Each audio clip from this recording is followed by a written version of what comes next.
Grands initiés de Édouard Chouret, extrait du livre premier, Rama. Création successive, lente élaboration de la terre en travail. Les continents ont émergé des mers, à des intervalles de temps considérables que les anciens prêtres de l'Inde appelaient cycle interdiluvien. Le continent austral, englouti par le dernier grand déluge, fut le berceau de la race rouge primitive, dont les Indiens d'Amérique ne sont que les débris issus de troglodytes qui gagnèrent le sommet des montagnes et des volcans quand s'effondra leur continent. Dans les cycles précédents, la rouge et la noire ont régné successivement par de puissantes civilisations qui ont laissé des traces dans les constructions cyclopéennes comme dans l'architecture du Mexique. Selon les traditions brahmaniques, la civilisation aurait commencé sur notre terre il y a 50 000 ans, avec la race rouge, sur le continent austral, alors que l'Europe entière et une partie de l'Asie étaient encore sous les eaux. Ces mythologies parlent aussi d'une race de géants antérieurs. La race rouge, nous l'avons dit, occupait le continent austral, aujourd'hui englouti, appelé Atlantide, par Platon, d'après les traditions égyptiennes. Un grand cataclysme le détruisit en partie et en dispersa les restes. Plusieurs races polynésiennes, ainsi que les Indiens de l'Amérique du Nord et les Aztèques que François Pizarro rencontra au Mexique, sont les survivants de l'antique race rouge dont la civilisation a jamais perdu eu ses jours de gloire et de splendeur matérielle. Après la race rouge, la race noire domina le globe. Les Noirs envahirent le sud de l'Europe et en des temps préhistoriques et furent refoulés par les Blancs. Leur souvenir s'est complètement effacé de nos traditions populaires. Ils ont cependant laissé deux empreintes ineffaçables. L'horreur du dragon qui fut l'emblème de leur roi et l'idée que le diable est noir. Les Noirs rendirent l'insulte à la race rivale en faisant leur diable blanc. Au temps de leur souveraineté, les Noirs eurent des centres religieux en Haute-Égypte et en Inde. Leurs villes cyclopéennes crénelaient les montagnes de l'Afrique, au Caucase et de l'Asie centrale.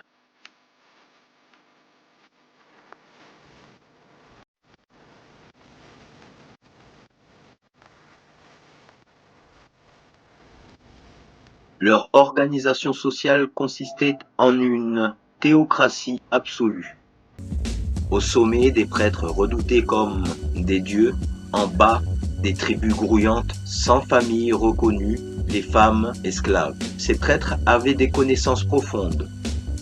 Le principe de l'unité divine de l'univers et le culte des astres qui, sous le nom de subéisme, s'infiltra chez les peuples blancs. Mais entre la science des prêtres noirs et le fétichisme grossier des masses, il n'y avait point d'intermédiaire. D'art idéaliste, de mythologie suggestive, du reste, une industrie déjà savante, surtout l'art de manier par la balistique des masses de pierres colossales et de fondre les métaux dans d'immenses fourneaux auxquels on faisait travailler les prisonniers de guerre. Chez cette race puissante, par la résistance physique, l'énergie passionnelle et la capacité d'attachement, la religion fut donc le règne de la force par la crainte, la terreur.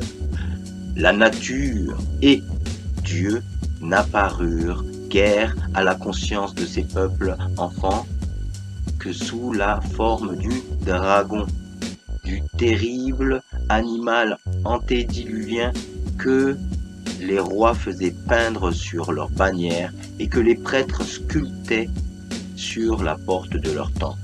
Les hyperboréens, dont parle la mythologie grecque, ces hommes aux cheveux roux, aux yeux bleus, vinrent du nord à travers des forêts éclairées de lueurs boréales, accompagnés par des chiens et des reines, commandés par des chefs téméraires et poussés par des femmes voyantes. Crins d'or et yeux d'azur. Comme les autres, la race blanche dut se dégager de l'état sauvage avant de prendre conscience d'elle-même. Le besoin de liberté, joint à celui de sociabilité, créa le clan, avec son principe électif.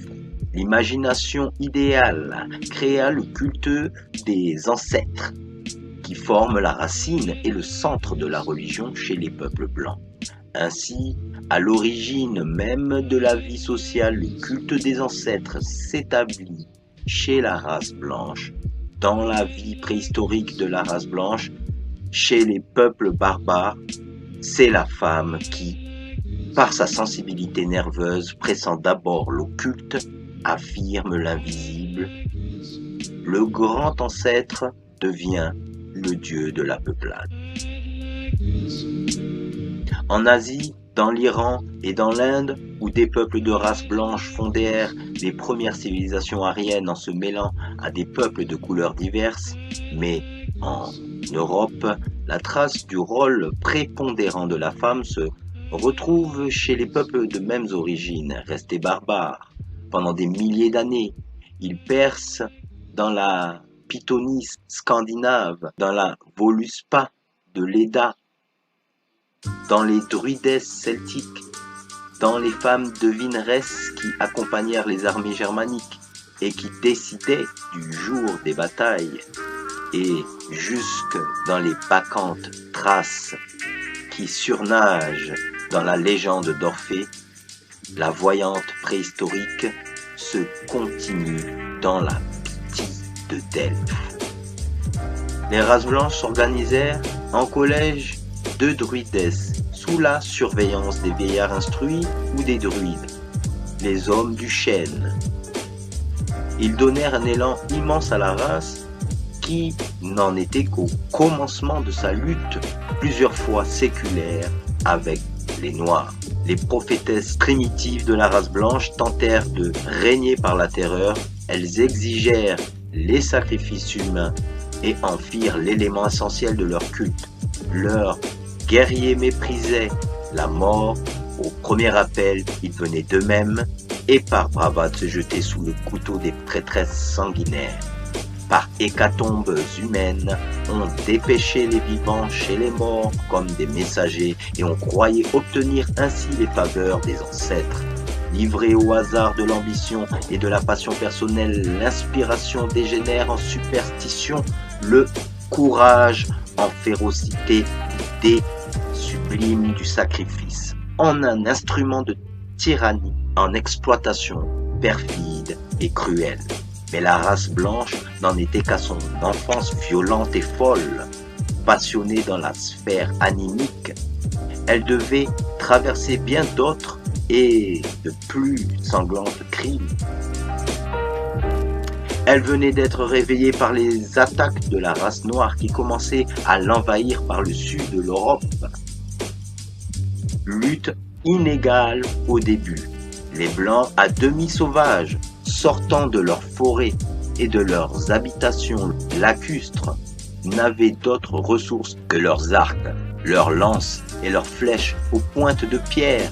Les Noirs avaient des armes de fer, des armures d'airain, toutes les ressources d'une civilisation industrieuse et leur cité cyclopéenne écrasée au premier choc.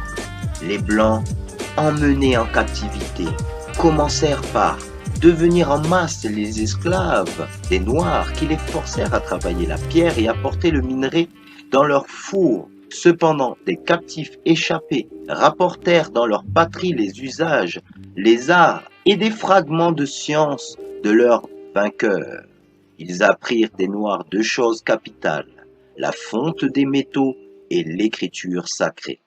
C'est-à-dire l'art de fixer certaines idées par des signes mystérieux et hiéroglyphiques sur des peaux de bêtes, sur la pierre ou l'écorce des frênes, de là les runes des Celtes. Le métal fondu et forgé, c'était l'instrument de la guerre. L'écriture sacrée fut l'origine de la science et de la tradition religieuse. La lutte entre la race blanche et la race noire oscilla pendant de longs siècles, des Pyrénées au Caucase et du Caucase à l'Himalaya. Le salut des Blancs, ce fut leur forêt où, comme des fauves, ils pouvaient se cacher pour en rebondir au moment propice. En hardis, aguerris, mieux armés de siècle en siècle, ils prirent enfin leur revanche, renversèrent les cités des Noirs, les chassèrent des côtes de l'Europe et envahirent à leur tour le nord de l'Afrique et le centre de l'Asie, occupés par des peuplades mélaniennes. Le mélange des deux races s'opéra de deux manières différentes, soit par colonisation pacifique, soit par conquête belliqueuse.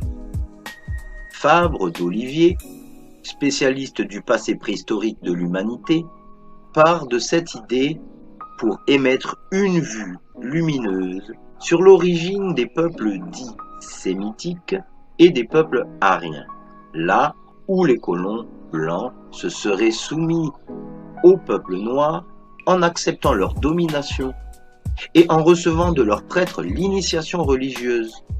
Là se seraient formés les peuples sémitiques, tels que les Égyptiens d'avant Ménès, les Arabes, les Phéniciens, les Chaldéens, les Juifs. Les civilisations aryennes, par contre, se seraient formées là où les Blancs auraient régné sur les Noirs par la guerre ou par la conquête, comme les Iraniens, les Hindous, les Grecs, les Étrusques. Ajoutons que, sous cette domination des peuples aryens, nous comprenons aussi tous les peuples blancs restés à l'état barbare et nomades dans l'Antiquité, tels que les Scythes, les Gètes, les Sarmates, les Celtes et plus tard les Germains. Par là s'expliquerait la diversité fondamentale des religions et aussi de l'écriture chez ces deux grandes catégories de nations. Chez les Sémites, où l'intellectualité de la race noire a dominé. Primitivement, on remarque, au-dessus de l'idolâtrie populaire, une tendance au monothéisme, le principe de l'unité du Dieu caché, absolu et sans forme, ayant été un des dogmes essentiels des prêtres de la race noire et de leur initiation secrète. Chez les Blancs, vainqueurs ou restés purs sans mélange avec d'autres races, on remarque au contraire la tendance au polythéisme, à la mythologie, à la personnification de la divinité, ce qui provient de leur amour pour la nature et de leur culte passionné pour les ancêtres. La différence principale entre la manière d'écrire des Sémites et celle des Aryens s'explique par la même cause. Pourquoi tous les peuples sémitiques écrivent-ils de droite à gauche et pourquoi tous les peuples aryens écrivent-ils de gauche à droite? La raison qu'en donne Fabre d'Olivet est aussi curieuse qu'originale. Elle évoque devant nos yeux une véritable vision de ce passé perdu. Tout le monde sait que dans les temps préhistoriques, il n'y avait point d'écriture vulgaire. L'usage ne s'en répandit qu'avec l'écriture phonétique ou l'art de figurer par des lettres le son. Mais l'écriture hiéroglyphique est l'art de représenter les choses par des signes quelconques et aussi vieille que la civilisation humaine. Et toujours, en ces temps primitifs, elle fut le privilège du sacerdoce, étant considérée comme chose sacrée, comme fonction religieuse et primitivement comme inspiration divine. Lorsque dans l'hémisphère austral, les prêtres de la race noire ou sudéenne traçaient sur des peaux de bêtes ou sur des tables de pierre leurs signes mystérieux. Ils avaient l'habitude de se tourner vers le sud. Leurs mains se dirigeaient vers l'Orient, source de la lumière. Ils écrivaient donc de droite à gauche. Les prêtres de la race blanche nordique apprirent l'écriture des prêtres noirs et commencèrent par écrire comme eux. Mais lorsque le sentiment de leur race se fut développé en eux, avec la conscience nationale et l'orgueil de la race, ils inventèrent des signes à eux, et au lieu de se tourner vers le sud, vers le pays des Noirs, ils firent face au nord, au pays des ancêtres, en continuant à écrire vers l'Orient. Leurs caractères coururent alors de gauche à droite, de là, la direction des runes celtiques, du zend, du sanskrit, du grec, du latin et de toutes les écritures de race aryenne. Elles courent vers le soleil, source de la vie terrestre, mais elles regardent le nord, patrie des ancêtres et source mystérieuse des aurores célestes. Le courant sémitique et le courant arien. Voilà les deux fleuves par lesquels les Blancs ont reçu toutes leurs idées, mythologie et religion, art, science et philosophie. Chacun de ces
néfaste dans les convulsions du délire.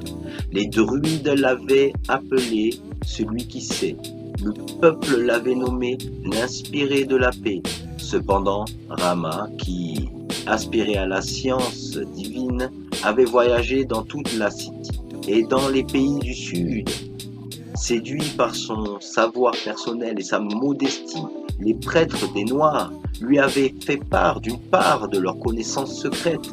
Revenu dans le pays du Nord, Rama s'effraya de voir le culte des sacrifices humains sévir de plus en plus parmi les siens.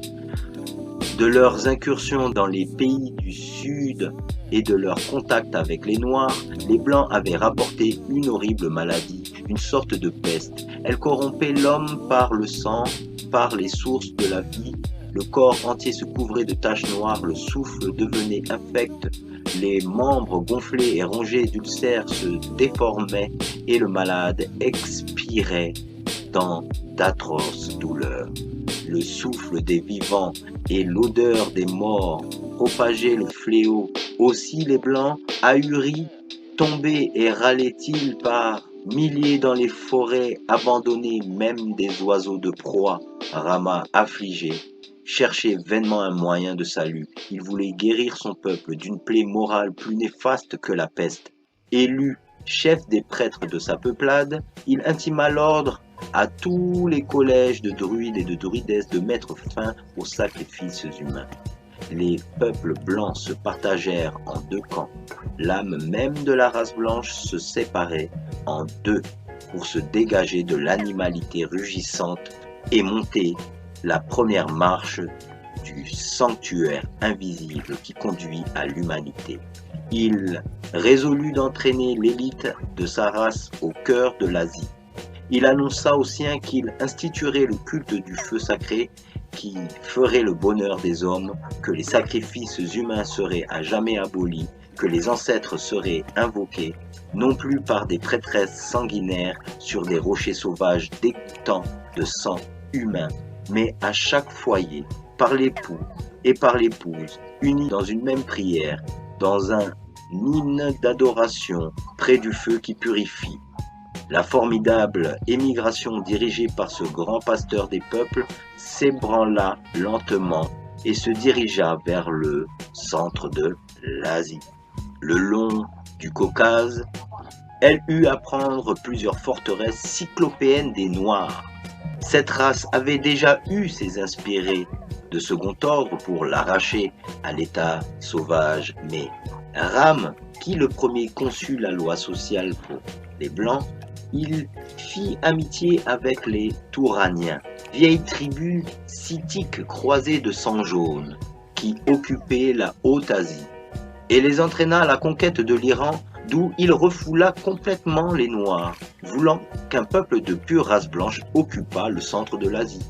Les prêtres des Noirs ne régnaient plus que par un culte bas. Ils avaient l'habitude de nourrir dans leurs temples d'énormes serpents et des ptérodactyles, rares survivants d'animaux antédiluviens, qu'ils faisaient adorer comme des dieux et qui terrifiaient la foule. Les colonies des Arias, primitifs, se rendirent en Asie, en Europe, emportant avec eux leurs mœurs, leur culte et leurs dieux. Ce que l'épopée hindoue ne nous dit pas, c'est le mystère profond du mélange des races et la lente incubation des idées religieuses où le type jaune et rouge se croisait sur un fond de noir en nuances multiples.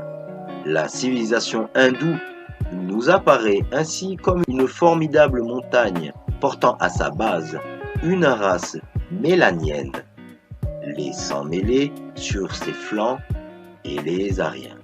Le sang noir surabondant a donné à l'Inde sa couleur spéciale. Extrait du livre 3 intitulé Hermès. La race noire qui succéda à la race rouge australe dans la domination du monde fit de la Haute-Égypte son principal sanctuaire.